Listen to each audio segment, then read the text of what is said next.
Assalamualaikum warahmatullahi wabarakatuh.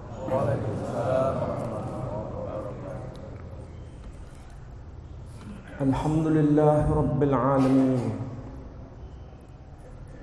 Alhamdulillahilladzi arsala rasulahu bil huda wa dinil haqq liyudhhirahu 'alad dini kullih wa kafaa billahi shahida. Ashhadu an la ilaha illallah wahdahu la syarika lah wa ashhadu anna Muhammadan abduhu wa rasuluh la nabiyya ba'dah. Qala Allah Ta'ala fil Qur'anil Aziz, a'udzu billahi minasy syaithanir rajim. Bismillahirrahmanirrahim. Rabbana wab'ath fihim rasulan minhum yatlu 'alaihim ayatika wa yu'allimuhumul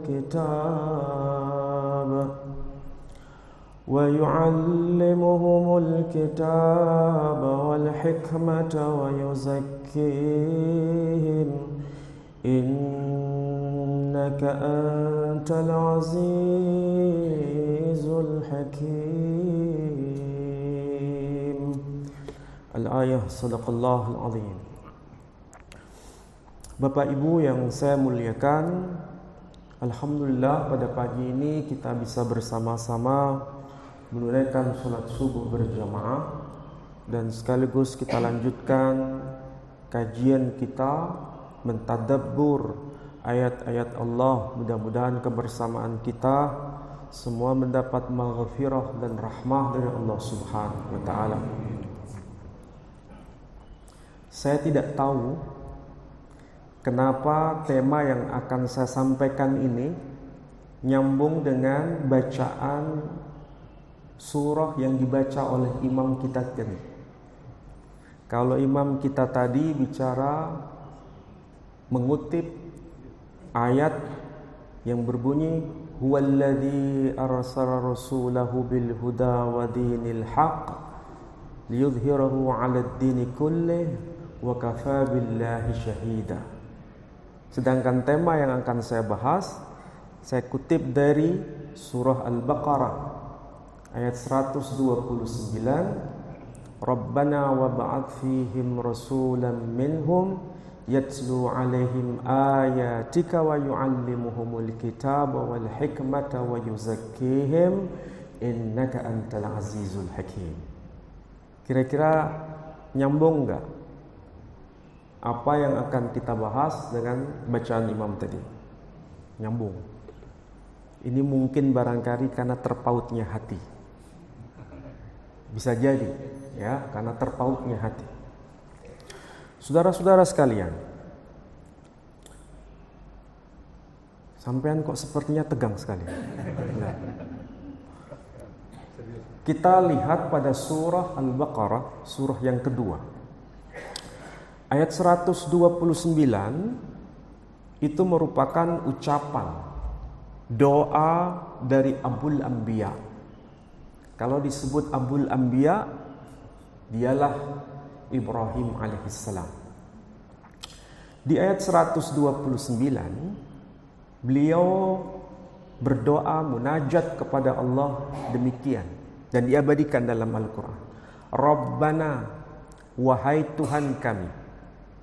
Rabbana wab'ath fihim, wahai Tuhan kami, utuslah dari antara mereka rasulan. Kalau kita paham teks ini, itu menunjuk pada satu orang. Rasulan, seorang rasul. Minhum, dari kalangan mereka sendiri.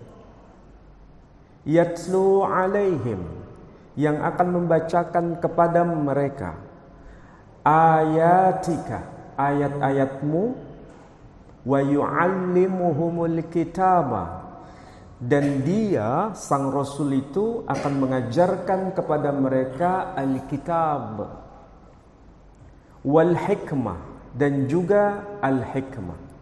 wa yuzakkihim, dan sang Rasul itu akan menyucikan jiwa mereka. Innaka, sesungguhnya engkau, engkau sendiri, Al-Aziz, yang maha perkasa, Al-Hakim, maha bijaksana. Pertanyaannya sekarang, ada dua kata kunci di situ. Pertama kata rasulan, yakni seorang rasul. Yang kedua, dhamir hum. Arti harfiahnya itu mereka. Diulang beberapa kali di sini. Minhum. Pertama, fihim. Minhum, alaihim. Ada 3 kali pengulangan. Dhamir hum. Pertama, fihim, minhum, alaihim, wa yu'allimuhum. Hum ada 4 ya. Kemudian wa yuzakkihim. Berapa kali berarti? 5 kali.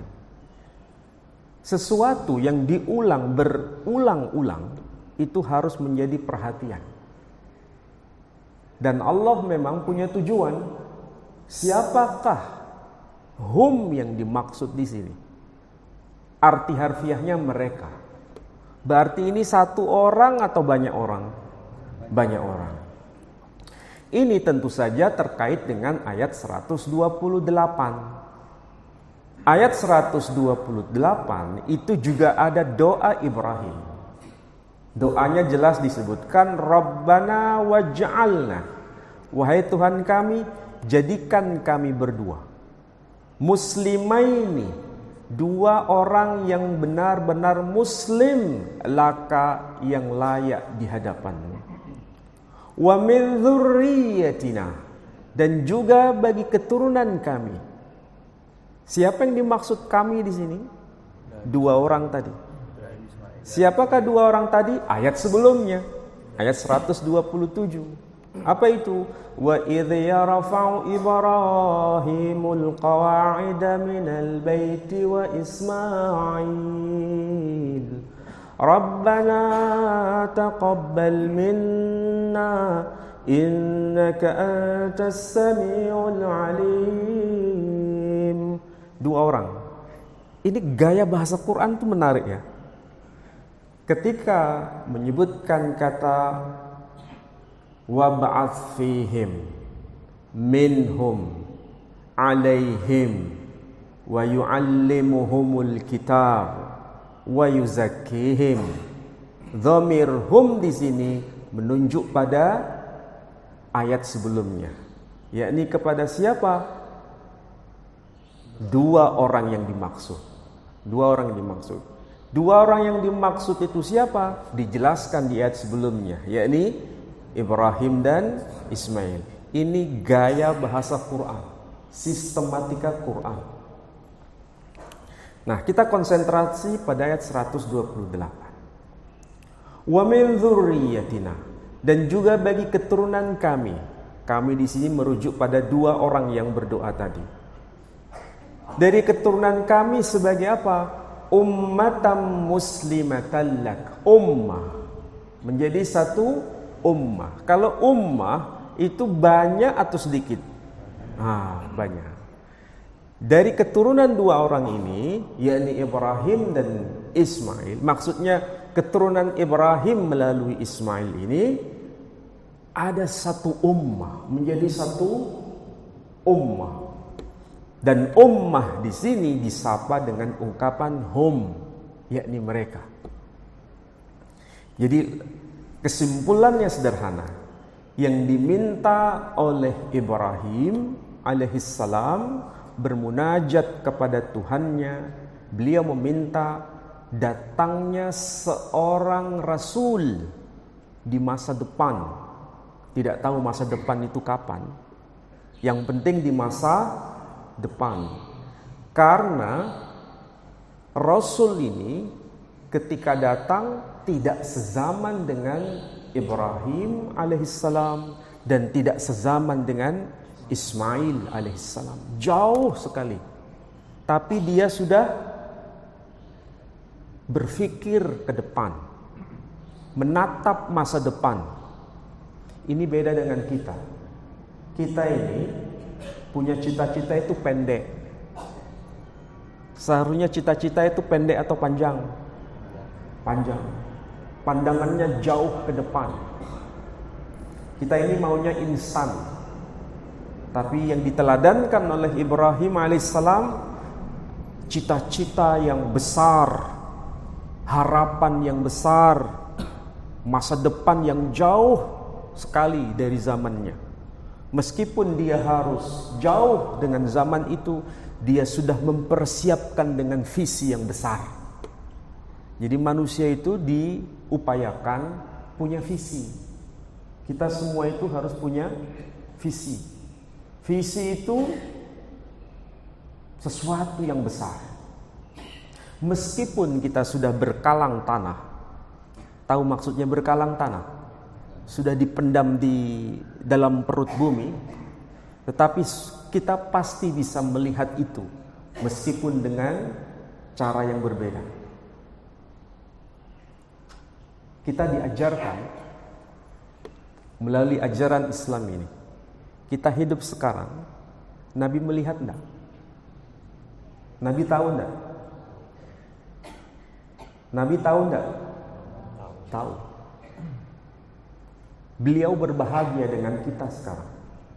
Umatnya semakin besar, semakin besar. Di sini mungkin tidak terlalu kelihatan, tapi di Eropa sangat-sangat kelihatan. Jumlah umat Islam itu semakin membesar, dan itu membahagiakan Nabi kelak nanti menjelang di pertimbangan, di timbangan ya, menuju Shiratal Mustaqim. Umatnya sangat besar, sangat besar. Dan itu tentu saja merujuk pada doa Ibrahim dulu. Beliau meminta datangnya seorang Rasul dari kalangan mereka sendiri. Dan Rasul ini akan membacakan kepada mereka ayat-ayatnya, mengajarkan kepada mereka Alkitab dan Al-Hikmah, dan sekaligus menyucikan jiwa mereka. Sesungguhnya Allah itu maha perkasa lagi maha bijaksana. Pertanyaannya sekarang, ketika Ibrahim alaihissalam menggunakan redaksi rasulan, seorang rasul, Ibrahim alaihissalam tahu atau tidak siapa yang dimaksud? Dia tahu atau tidak? Kenapa Ibrahim tidak meminta utuslah dari antara mereka rasul-rasul? Beliau tidak berkata demikian. Dia hanya meminta satu orang. Kira-kira Ibrahim tahu tidak siapa yang dimaksud? Ini pertanyaan. Tetapi menariknya, ada kata kunci yang kedua yang dipakai oleh Ibrahim di situ, yakni kata yuzakkihim. Arti harfiahnya, dia Rasul itu akan menyucikan jiwa mereka.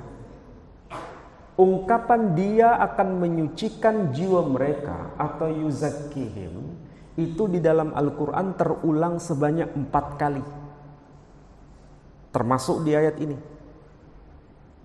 Tetapi redaksinya, ketika menggunakan ungkapan yuzakkihim, itu selalu sasaran tembaknya itu kepada Rasul Muhammad sallallahu alaihi wasallam, tidak kepada yang lain-lain.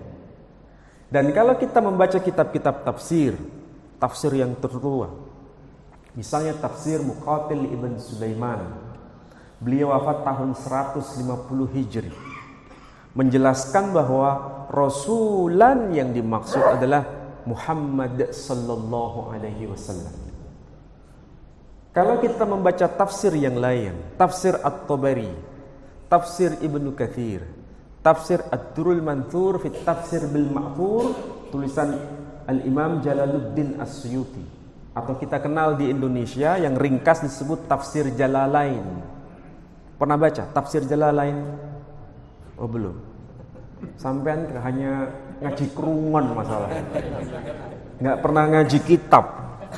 Seharusnya itu dua-duanya, ngaji kerungon, tahu kerungon? Ya, ngaji begini itu ngaji kerungon nih. Sekaligus ngaji kitab. seharusnya ada. Saya mencoba untuk menelusuri semua kitab-kitab tafsir generasi terdahulu sampai yang sekarang pun, yang modern. Ternyata tidak ada satupun ahli tafsir yang memahami bahwa ayat ini tidak merujuk kepada Nabi Muhammad SAW. Artinya apa? Semua satu suara, semua sepakat, semua sepaham bahwa ungkapan redaksi doa Ibrahim ini sasaran tembaknya adalah Nabi Muhammad SAW.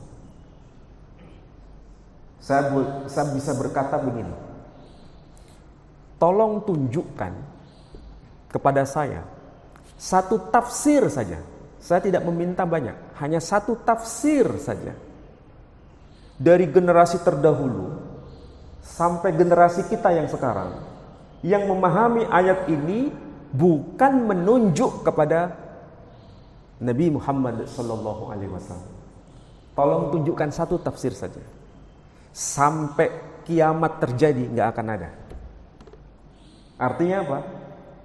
Artinya ayat ini memang dipahami oleh seluruh ulama, seluruh dunia, dari semua generasi, bahwa ayat ini merujuk pada Nabi kita Muhammad sallallahu alaihi wasallam.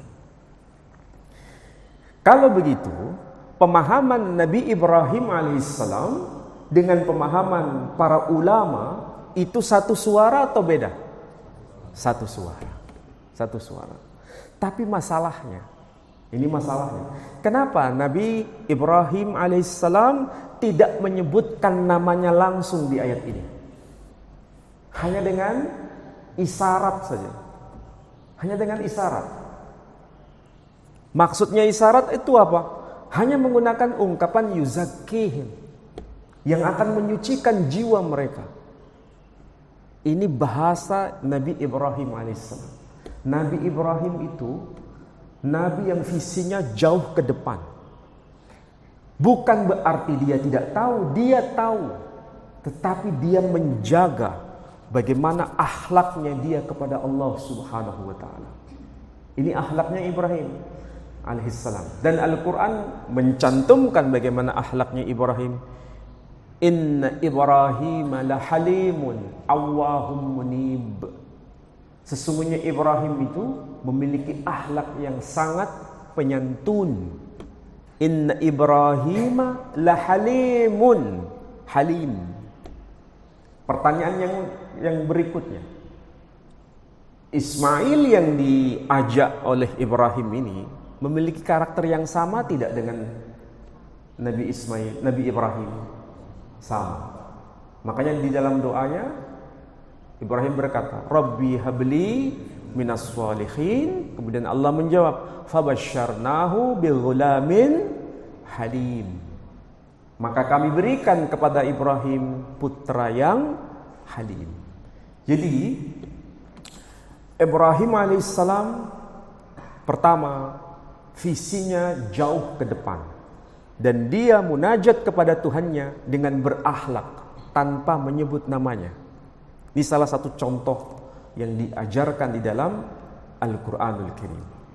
Nah, saudara-saudara sekalian, di dalam Al-Quran itu juga menarik. Nabi kita Muhammad sallallahu alaihi wasallam itu disebut dengan dua nama di dalam Al-Quran. Satu disebut dengan nama Muhammad, yang kedua disebut dengan nama Ahmad. Tempat kelahiran beliau disebut juga dengan dua nama, yakni kota Makkah dan yang kedua kota Bakkah. Inna awwala baiti wudi'a lin-nasi lalladzi bi Bakkah. Jadi tempat kelahirannya disebut dengan dua nama, yakni Bakkah dan Makkah. Beliau sendiri disebut dengan dua nama, yakni Ahmad dan Muhammad. Tempat hijrahnya disebut dengan dua nama, yakni Yathrib dan Al-Madinah. Apakah ini kebetulan? Wallahu a'lam. Tapi begitulah cara Allah menata. Dan kita tahu tempat kelahirannya sebelum nabinya dilahirkan itu sudah dikenal oleh Bizantium, Kekaisaran Bizantium. Tahu Kekaisaran Bizantium? Pemerintahan Romawi kuno zaman itu. Kita tahu sebelum Islam datang di abad ke-7 Masehi, Nabi kita ini lahir tahun berapa? 571 Masehi. Kemudian beliau menerima wahyu pertama usia berapa tahun? 40 tahun. Berarti kita bisa hitung. 571 plus 40 sama dengan 611. Betul ya? 611 beliau menerima wahyu pertama. Berarti itu abad ke-7. Beliau wafat tahun 632 Masehi. Berarti itu juga abad ke-7.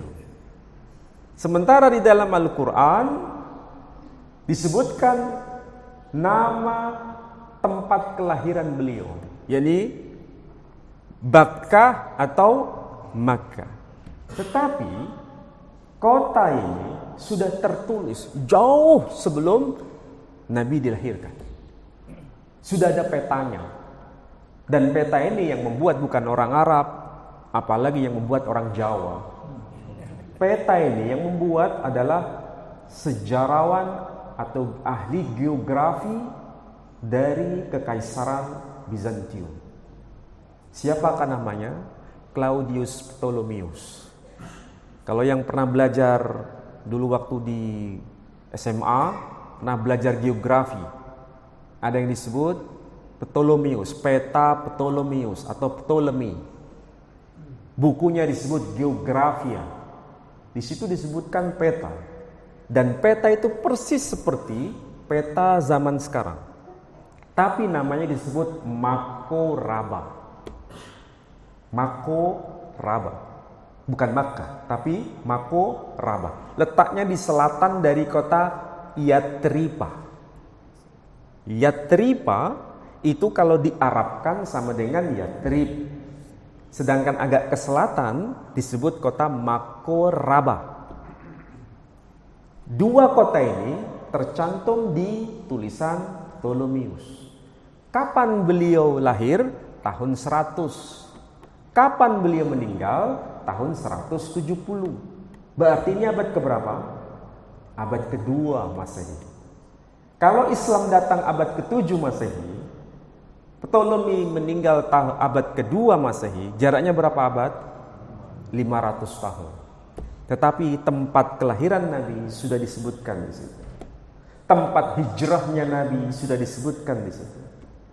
Dan para ahli sepakat bahwa Yathriba yang tertulis di dalam petanya Ptolemeus itu adalah kota Yathrib yang termaktub di dalam Al-Quran. Tidak ada perselisihan. Berarti hujjah Quran kuat atau tidak? Sangat kuat. Kotanya saja sudah disebutkan. Kota kelahirannya saja sudah disebutkan. Tempat hijrahnya, kota hijrahnya juga disebutkan. Jadi inilah dahsyatnya Nabi terakhir yang disebut Muhammad sallallahu alaihi wasallam. Maka kita menjadi umat Nabi Muhammad sallallahu alaihi wasallam adalah umat yang benar-benar akurat datanya. Kita ini disebut abna'ud dalil.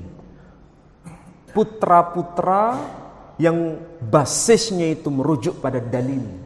Dalil di sini bukan sekedar dalil agama, yakni Quran dan hadis, tapi juga dokumen-dokumen di luar Al-Quranul Karim. Kalau saya sebutkan bahwa nama Yathrib termaktub di dalam Al-Quran, sampean percaya atau tidak? Percaya. Kenapa percaya? Karena tercantum dalam Al-Quran. Kalau tercantum dalam Al-Quran, berarti itu merupakan klaim sepihak atau tidak? Klaim sepihak.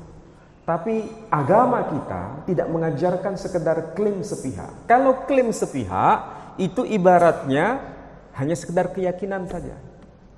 Tapi kalau ini berdasarkan bukti, ada validasi, maka perlu yang namanya dokumen di luar Al-Quran. Dan itu semakin menguatkan Al-Quran itu sendiri. Bukan berarti kenapa kita harus merujuk dokumen di luar Al-Quran. Kenapa? Justru kalau kita merujuk dokumen di luar Al-Quran, bukan bertentangan dengan Quran, tapi semakin menguatkan bahwa Quran bukan sekedar wahyu Allah Subhanahu wa Ta'ala, tapi merupakan dokumen sejarah. Dan itulah sebabnya agama kita ini bukan agama pokoknya beriman, tapi bisa dibuktikan dengan data, bisa dibuktikan dengan bukti, bisa dibuktikan dengan dokumen-dokumen di luar Al-Quranul Karim. Jadi kalau nama kota tempat kelahirannya saja sudah tercantum 500 tahun sebelum nabinya dilahirkan, tempat hijrahnya beliau, nama kota Yathrib versi Arabnya, atau Yathriba versi bahasa Latin, tercantum 500 tahun sebelum nabinya dilahirkan. Apakah nabinya sendiri sudah tercantum di luar dokumen Quran? Jawabannya iya. Nabi kita ini menarik. Nabi kita ini nabi yang terjaga integritasnya. Bukan hanya tempat kelahirannya, bukan hanya tempat hijrahnya, namanya pun tercantum. Bahkan Nabi kita ini sangat-sangat dikenal dalam semua dokumen. Masalahnya kita ini harus banyak belajar. Nah, kalau sudah banyak belajar pasti dapat ilmu. Nah, saudara-saudara sekalian, tadi saya katakan bahwa Ibrahim itu sebetulnya tahu siapa pribadi yang dimaksud itu. Hanya beliau tidak menyebutkan nama. Persoalannya, dari mana kita bisa tahu kalau Ibrahim itu sebenarnya mengenal sosok itu, meskipun dia belum pernah berjumpa? Jarak antara Nabi Muhammad sallallahu alaihi wasallam dengan Nabi Ibrahim alaihissalam itu berapa abad? Berapa abad? Tidak tahu. Coba ya, hitung. Tapi ini diperkirakan berapa abad? Muhammad bin Abdullah bin Abdul Muttalib bin Hashim bin Abdi Manaf bin Qusay bin Kilab bin Murrah bin Ka'ab bin Lu'ay bin Ghalib ibn Fikhr alias Quraisy. Berapa generasi? 12 generasi. Kira-kira kalau 12 generasi berapa abad? Perkiraan aja deh. Ya, ini belum selesai, masih lanjut. Quraisy bin Malik bin Nadr bin Kinanah bin Khuzaimah bin Mudrika bin Ilyas bin Mudar bin Nizar bin Ma'ad bin Adnan bin Udad bin Zaid bin Yaqdir bin Yaqdum bin Hamasa bin Nabat bin Khaydar bin Ismail bin Ibrahim. Sampai hafal enggak ini? Berapa? Kira-kira berapa abad?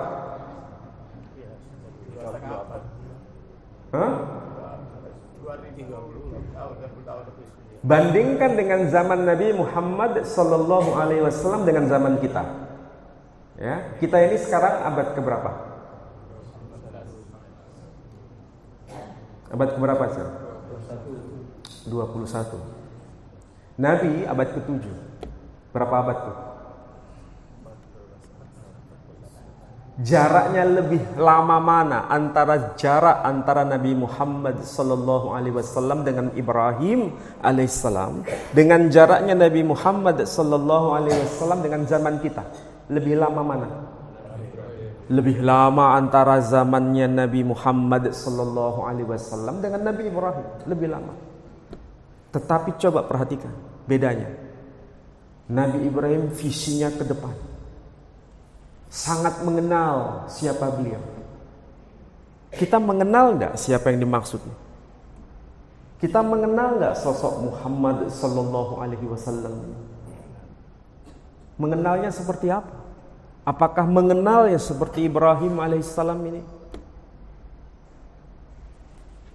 Makanya saudara-saudara, saking begitu besarnya visi Nabi Ibrahim alaihissalam, sampai-sampai namanya disatukan dengan Nabi Muhammad sallallahu alaihi wasallam. Dan itu kita lantunkan setiap hari. Apa yang kita baca? Allahumma salli ala Muhammad wa ali Muhammad kama sallaita ala Ibrahim wa ali Ibrahim ila akhirih. Sampean kalau baca itu jangan sekedar orang membaca mantra. Kita ini kebanyakannya kalau membaca sholawat Ibrahimiyah itu seperti orang baca mantra. Maksudnya apa? Baca cepet-cepet. Sering kan? Tapi nggak tahu maknanya. Kadang yang dibaca Allahumma sholli ala Muhammad wa ali Muhammad itu yang dibaca. Pikiran kita kunci di rumah. Pikiran kita pintu belum dikunci. Jadi nggak nyambung yang kita omongkan dengan yang kita pikirkan. Padahal ketika kita membaca Allahumma sholli ala Muhammad wa ali Muhammad, berarti kita harus menautkan hati ini dengan siapa itu sosok Nabi Muhammad, siapa itu sosok Nabi Ibrahim. Seandainya tidak ada visi besar ini, nama beliau tidak akan disejajarkan dengan Nabi Muhammad sallallahu alaihi wasallam. Kita ini ya dibandingkan dengan ummah nabi-nabi yang lain, lebih mulia mana? Kita ini dengan ummah nabi-nabi yang lain lebih mulia mana? Nilainya di hadapan Allah Subhanahu wa taala. Lebih mulia kita. Lebih mulia kita. Yang masuk ke alam surga nanti, umat Nabi siapa yang akan masuk duluan? Nabi terakhir. Kenapa bisa begitu? Karena memang begitulah kita menjadi mulia gara-gara Nabi Muhammad sallallahu alaihi wasallam. Jadi saudara-saudara, saya itu pernah ditanya sama orang yang ya istilahnya meragukan mengenai Islam ini.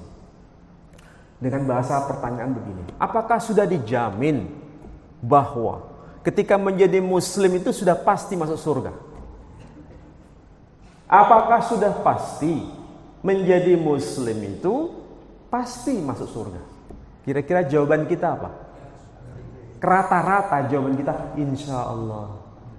Insya Allahnya itu bukan insya Allahnya Al-Quran, tapi insya Allahnya Jawa. Maksudnya apa? Nggak pasti. Seperti ibu-ibu biasanya.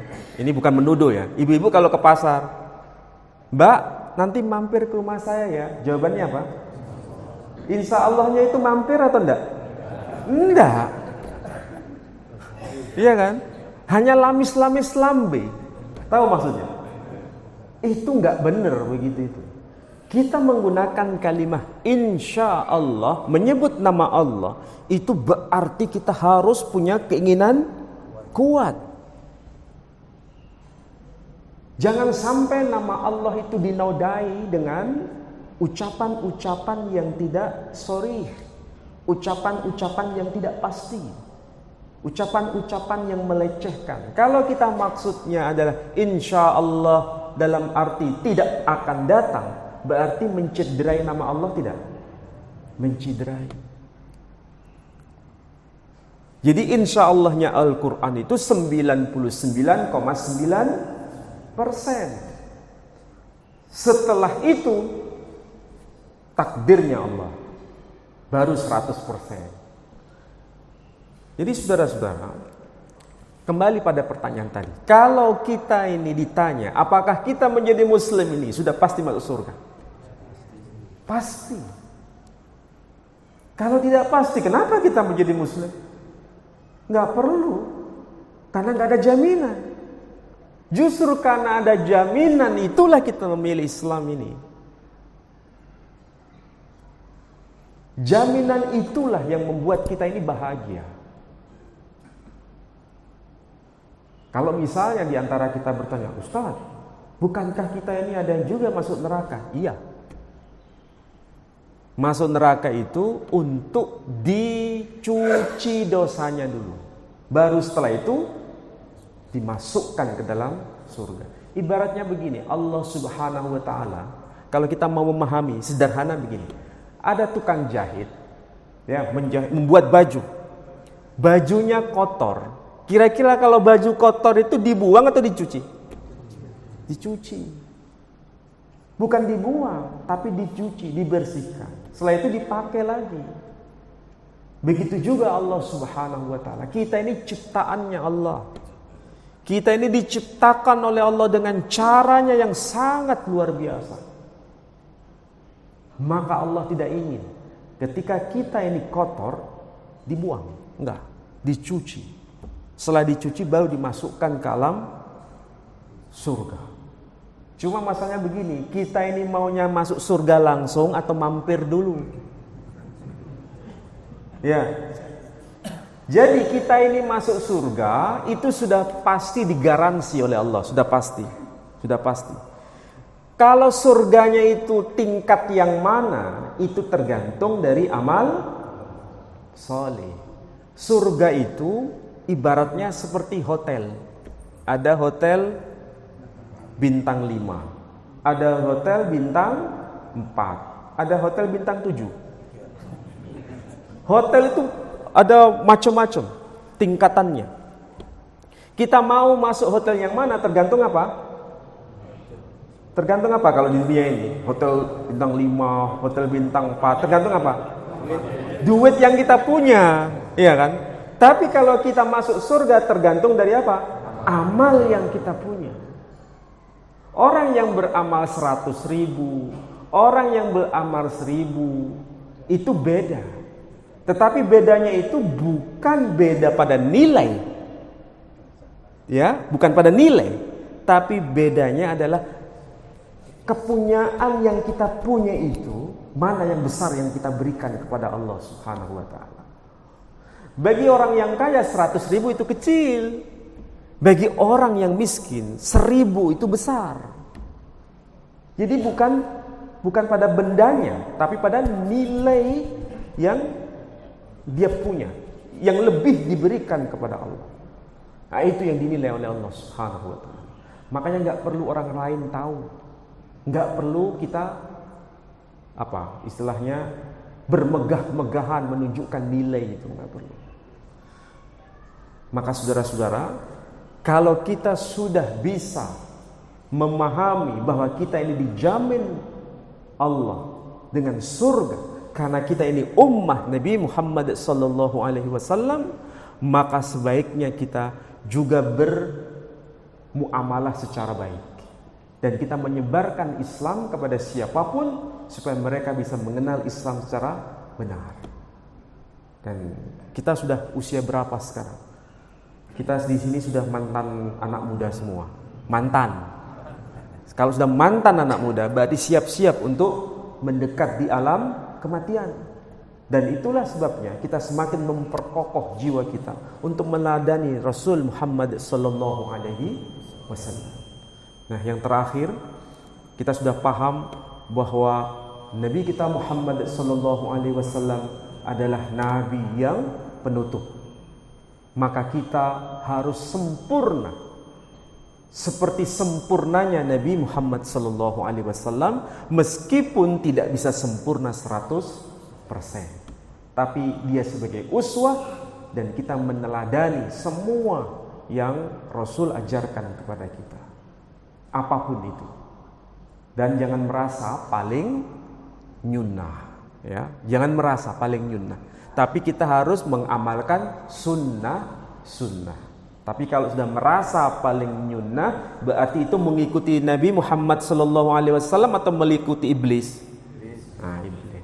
Hati-hati, ya. Mudah-mudahan apa yang saya sampaikan bermanfaat bagi Bapak Ibu sekalian. Baik, ada yang mau tanya? Kalau nggak ada yang tanya, berarti sudah pinter semua, ya. Sudah paham maksudnya. Oke? Terima kasih. Assalamualaikum warahmatullahi wabarakatuh. Pernyataan terakhir tadi itu sekarang banyak bermunculan. Jadi ada sebagian kelompok itu yang mencoba membid'ahkan, mencoba mengharamkan terhadap kelompok-kelompok tertentu. Sementara Ustaz barusan menutup dengan pernyataan jangan merasa paling benar. Nah, kira-kira bagaimana tanggapan Ustaz terhadap kelompok-kelompok yang mengatakan ini bid'ah, yang mengatakan itu haram dan lain sebagainya, sementara pernyataan Ustaz tadi bahwa kita jangan sekali-kali menyatakan atau mengatakan yang paling benar. Terima kasih. Assalamualaikum warahmatullahi wabarakatuh. Waalaikumsalam warahmatullahi wabarakatuh. Saya sangat bersyukur tadi saya mendengar langsung. Di sini panjenengan semua dibimbing oleh Ustadz Zainuddin MZ. Saya sangat bersyukur karena beliau itu orang yang tidak saklek, memberikan pandangan-pandangan sekaligus hujah masing-masing. Mana yang kuat, mana yang lemah, ya. Mana yang sahih, mana yang hasan, hadisnya maksudnya ya. Mana yang sahih, mana yang hasan, mana yang dhaif, mana yang maudhu. Semua dijelaskan. Dan itu sangat bagus kalau diajarkan kepada umat, apalagi yang khusus di sini, supaya pandangannya itu luas. Dan itu yang harus selalu kita emban. Kita tahu mana yang terbaik, kita tahu mana ini yang baik, mana yang tidak baik, berdasarkan kajian-kajian hadis tadi yang diajarkan oleh beliau. Dan itu semakin membuat kita ini arif, bijaksana kalau menemui sesuatu yang tidak tepat. Dan bagaimana cara mengingatkannya, beliau juga mengajarkan. Dan itu saya kira tidak bertentangan seperti yang saya sampaikan tadi. Ada orang-orang ya menjalankan sunnah. Ingat, menjalankan sunnah, ketika menjalankan sunnah itu para ulama itu tidak satu pandangan. Ada beberapa pandangan. Kalau sudah ada beberapa pandangan terhadap sunnah tertentu, maka disinilah kita harus memahami perbedaan-perbedaan itu. Sunnahnya sudah oke, nggak salah. Tetapi ketika memahami sunnah itu bisa beragam. Dari sinilah kita tidak boleh merasa paling benar sendiri. Itu harus menjadi catatan. Dan saya kira Ustadz Zainuddin MZ sudah memberikan rambu-rambu itu. Masih yang kedua, ini mentalitas yang barangkali harus dibenahi. Ketika ada orang menjalankan sunnah, ya, kemudian menjalankan sunnah ini dengan cara meremehkan orang lain, nah ini harus menjadi peringatan. Kalau sudah meremehkan yang lain, contoh sederhana begini, sampean sholat sekian rakaat, sebelah sampean sholat hanya 2 rakaat. Atau begini aja, tadi sholat subuh, sebelum sholat subuh sampean sholat berapa rakaat? Ada yang 4 rakaat, ada yang 2 rakaat. Yang sholat 4 rakaat sudah oke, menjalankan sunnah. Tapi ketika muncul di hati, aku 4 rakaat, kamu cuma 2 rakaat. Ada perasaan begitu, aku 4 rakaat, kamu cuma 2 rakaat. Ini merendahkan orang lain. Kalau merendahkan ini namanya apa? Pasukan siapa ini? Sama Dewi lagi ngomong. Mentalitas begini ini yang bermasalah. Jadi sekali lagi, mudah-mudahan jenengan kalau diajar Ustadz Zainuddin MZ itu saya jamin tidak akan menjadi orang yang saklek, tidak akan menjadi orang yang kacamata kuda, tapi kacamatanya apa? Lebar, arif. Tetapi berpijak pada sunnah, itu yang penting.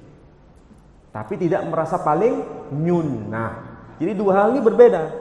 Menjalankan sunnah itu harus. Tapi kalau sudah merasa paling nyunnah, itu jangan. Tidak boleh. Kalau sudah ini menjadi patokan, insya Allah hidup kita ini tenang. tidak mudah meremehkan orang, tidak mudah menyalahkan orang, dan segala hal yang negatif. Saya kira itu ya rambu-rambunya. Oke, saya kira demikian. Mudah-mudahan apa yang saya sampaikan bermanfaat untuk kita semua. Saya tutup dengan doa penutup majelis. Subhanakallahumma wa bihamdika asyhadu an la ilaha illa anta astaghfiruka wa atubu ilaik. Assalamualaikum warahmatullahi wabarakatuh.